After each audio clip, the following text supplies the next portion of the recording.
Problems के साथ हमें बस डट के खड़े रहना होता है। ये नहीं है कि एक रास्ता बंद हो गया तो वी हैव टू सी कि कोई दूसरा रास्ता होगा ज़रूर। आगे मैंने ये सोचा है कि यहाँ रुकना नहीं है, मुझे एक बार यूपीएससी के लिए तैयारी करनी है, मुझे आईआरएस ऑफिसर जाना है, इनकम टैक्स डिपार्टमेंट में जाना है, वहाँ रहना है, वहाँ की तैयारी एक बार करनी है। क्योंकि जब पढ़ाई का माहौल होता है तभी आप कर सकते हो, तो एक ट्राई तो करना है मुझे।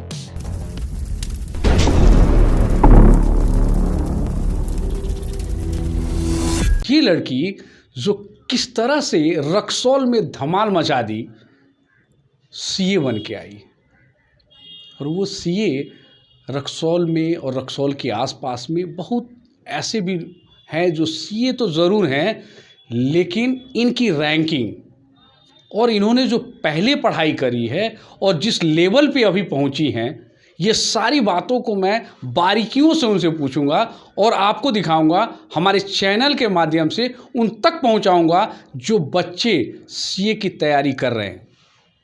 और सीए की तैयारी अगर नहीं कर रहे हैं तो कम से कम पढ़ाई के लिए अपने आप को कैसे पढ़ाई के सिस्टम में ढालें, अपने आप को कैसे आगे बढ़ाएं, ये ज़रूरी है। तो मेरे साथ हैं अमीषा गुप्ता, जो प्रमोद गुप्ता जी की लड़की हैं। मैं उनसे बात करता हूं, उनके विषय में जानता हूं। सबसे पहले बेटा मुझे ये बताइए आप कि ये सीए बनने की आपके जहन में आया कैसे कि मैं सीए बनूं? जब हमारा ऐसे स्कूलिंग ख़त्म होता है तब टेंथ के बाद हम स्टार्ट करते हैं कि कौन से स्ट्रीम ऑप्ट करना है, साइंस ले, आर्ट्स ले या कॉमर्स ले। तो ऐसे हमारे रक्सौल में इतनी फैसिलिटीज़ हैं नहीं अभी कि साइंस लेके कोई बच्चा यहाँ रह के पढ़ सके। मेरे घर में मेरी मम्मी जो कि थोड़ी बीमार रहती हैं, तो ऐसी सिचुएशन थी कि बाहर नहीं जा सकते थे, तो मैंने कॉमर्स ऑप्ट किया। कॉमर्स की तैयारी यहाँ पे करके आप क्लियर कर सकते हो अच्छे नंबर के साथ।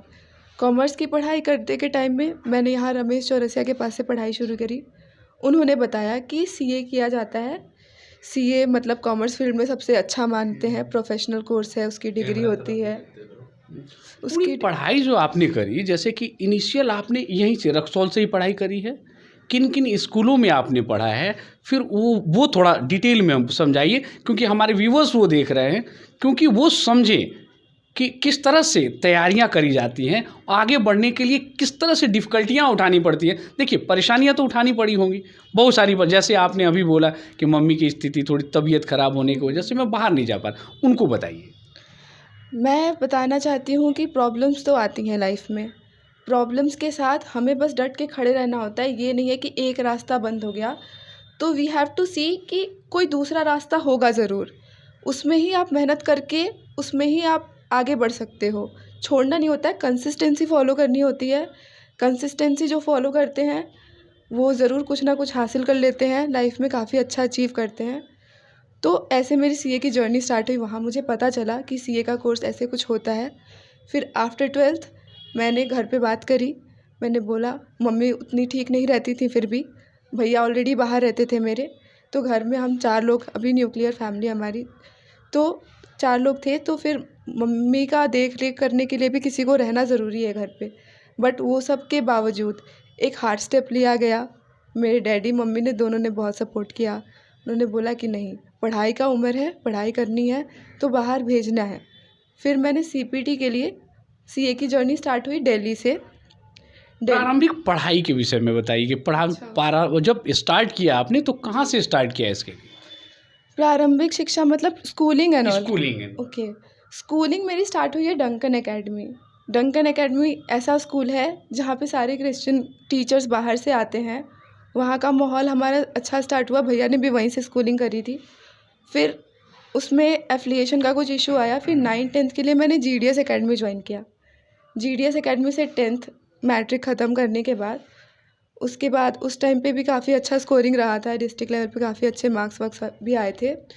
फिर उसके बाद परफॉर्मेंस अच्छा होने के बावजूद भी साइंस ऑप्ट नहीं किया मैंने, कॉमर्स में आई।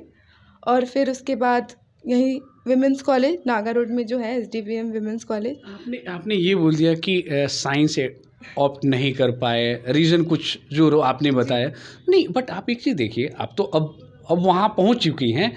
ऐसा लग रहा है क्या कि साइंस अगर होता तो मेरे लिए बेटर होता, मैं कॉमर्स में आके कुछ दिक्कत आ रही, ऐसा कुछ है क्या? जी नहीं, सारे सब्जेक्ट्स अपनी अपनी जगह बिल्कुल सही हैं। बस ये था कि शुरू से मैं डॉक्टर बनना चाहती थी और डॉक्टर बनने के लिए मेडिकल के लिए आपको साइंस ही लेना होता है। बट कुछ सिचुएशन ऐसी हुई कि जब किस्मत में लिखा हो सीए करना था, सीए बनना था, तो इसलिए शायद उस टाइम ऐसा हुआ हो। तो इसलिए मैंने कॉमर्स जोड़ा और इसलिए मैंने ये लाइन बोली थी कि साइंस नहीं लिया मैंने। तो ये रहा और फिर तो उसके अभी बाद अभी अब हो गया, पढ़ाई भी जी, हो गई, अब जी, डिग्री भी मिल गई है जी। आपको, तो अब आगे आपने क्या सोच रखा है, आगे क्या करना है? आगे मैंने ये सोचा है कि यहाँ रुकना नहीं है। मुझे एक बार यूपीएससी के लिए तैयारी करनी है। मुझे आईआरएस ऑफिसर जाना है, इनकम टैक्स डिपार्टमेंट में जाना है, वहाँ रहना है, वहाँ की तैयारी एक बार करनी है क्योंकि जब पढ़ाई का माहौल होता है तभी आप कर सकते हो। तो एक ट्राई तो करना है मुझे। उसके बाद हुआ तो वेल एंड गुड, नहीं हुआ तो हमारा सीए सिलेबस तो इतना अच्छा है, प्रोफेशनल कोर्स है हमारा, तो उसके बाद तो बहुत कुछ कर सकते हैं लाइफ में। ऑलरेडी पैकेज वगैरह भी काफ़ी अच्छे मिल जाते हैं। रक्सौल के लिए भी कुछ सोचा है आपने कि रक्सौल में आना है? बिल्कुल, कुछ टाइम बाहर रह के पहले खुद कुछ अचीव कर लें, उसके बाद अपने शहर के लिए ज़रूर कुछ करना है। क्योंकि हमारे टाइम पे या फिर मेरे डैडी के टाइम पे देख लिया जाए तो डैडी के टाइम पे भी बहुत कुछ नहीं था रक्सौल में। तो उनको भी मोतिहारी, मुज़फ़्फ़रपुर जा कर के उन्होंने वहाँ से कॉलेजेस वगैरह अटेंड किए। हमारे टाइम पे क्या हुआ, हमारे टाइम पे भी यही सीन है कि आपको, मेरे को सीए पढ़ाई करने के लिए दिल्ली जाना पड़ा। पटना में भी होता है बट उस लेवल की तैयारी नहीं होती है, प्रिपरेशन आप वैसा नहीं कर सकते हो। बहुत सारे मेरे साथ के भी लोगों ने स्टार्ट किया था बट उन्होंने फिर छोड़ दिया क्योंकि प्रिपरेशन अच्छी नहीं होती है। अच्छा, आपके टाइम में यहाँ के कुछ टीम्स भी थे, जैसे इस एरिया के कुछ बच्चे आपके साथ में थे या नहीं थे? मेरे साथ मेरी एक फ्रेंड गई थी, वो यहीं से रक्सौल से ही थी। उन्होंने भी ट्राई किया था बट उनका नहीं हुआ तो वो अभी कुछ और कर रही हैं।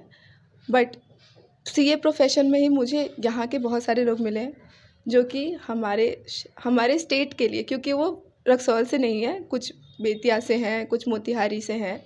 हमारा एक ग्रुप है, हम लोग कुछ टाइम बाद वापस अपने स्टेट को, बिहार का नाम जैसे कि इंडिया लेवल पे सारे लोग थोड़े हीन भाव से देखते हैं। They are like oh my god ये बिहारी है, ऐसे करके गाली के रूप में भी यूज़ किया जाता है।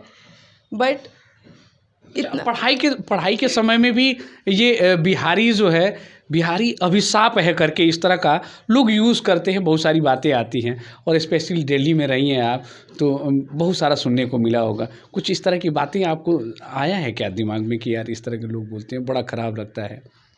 बुरा तो लगता है कोई बिहार के बारे में बोले, तो जो जन्मभूमि है हमारी, यहाँ जन्म हुआ है हमारा, उसके बारे में कोई कुछ भी बोलेगा तो बुरा तो बहुत ज़्यादा लगता है। बट मैं बताना चाहूँगी कि सीए भगवान लाल सर हैं, वो मोतिहारी से हैं। वो अकेले गए थे यहाँ से, वो हमारे टीचर रहे हैं काफ़ी टाइम, तो उन्हें सपोर्ट किया है। मुझे जब सीए करना था तो एक टीचर यहाँ पे रमेश ठाकुर सर हैं, इंग्लिश पढ़ाते हैं। उन्होंने बोला कि कोई सीए भगवान लाल करके है, उसके पास जाओ और वही तैयारी करवाते हैं। लक्ष्मी नगर में सर के नाम का मतलब आप हर जगह होर्डिंग देख सकते हो, सीए भगवान लाल सर टॉपर्स इंस्टीट्यूट के नाम से आता है। मेरी जर्नी वहीं से स्टार्ट हुई थी। फाउंडेशन हमारे टाइम पे सीपीटी था, अभी सीए फाउंडेशन है। उसकी तैयारी से लेके इंटरमीडिएट की तैयारी वहीं होती है, फाइनल की होती तो मैं भी वहीं से करा होता, मैंने वहीं से किया है और तभी उतना अच्छा परफॉर्मेंस भी रहा है। सीपीटी में I have receive all India rank 8। फिर इंटर के पेपर में भी आई हैव रिसीव AIR 48 था, क्योंकि 50 रैंक्स ही आते हैं।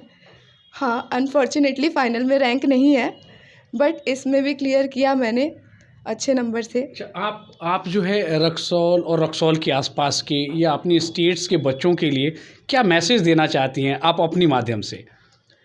मैं कहना चाहती हूँ सबसे पहले you have to decide your goal. अपना गोल डिसाइड करो, उस पे अपने जो भी प्रॉब्लम्स आएंगे, जब क्योंकि कुछ भी अच्छा करने जाओ तो प्रॉब्लम्स आती हैं, आपको उसको फेस करना है, खड़े रहना है, कंसिस्टेंसी मेंटेन करनी है और आप ज़रूर करोगे।